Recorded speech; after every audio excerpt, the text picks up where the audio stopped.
আপনি কি টেনশনে আছেন? চলুন তাহলে আমার এই ৩টি কথা শুনুন, হয়তো আপনার টেনশন দূর হয়ে যাবে। ১ নাম্বার, আপনার কি একটা বাসস্থান আছে যেখানে আপনি শান্তি করে ঘুমোতে পারছেন? কেন বলছি এটাই ভাবছেন তো?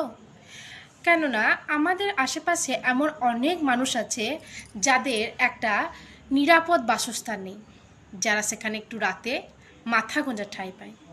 ২ নাম্বার, আপনি নিশ্চয়ই বিলাসিতা করে দুবেলা নানা রকমের খাবার খাচ্ছেন, আলাদা আলাদা খাচ্ছেন, কিন্তু পৃথিবীতে এমনও অনেক মানুষ আছে যারা একবেলার খাবারটাও ভালো করে খেতে পায় না। ৩ নাম্বার, আপনার নিশ্চয়ই পোশাকের ভাণ্ডারটা বড় বটে, বদলে বদলে পরতে পারেন, বিভিন্ন অকেশনে বিভিন্ন জায়গায় বিভিন্ন ধরনের পোশাক পরতে পারেন, কিন্তু আমাদের আশেপাশে কোটি কোটি মানুষ আছে যাদের এই যে শীতকালে পরার মতো সামান্য পোশাকটুকু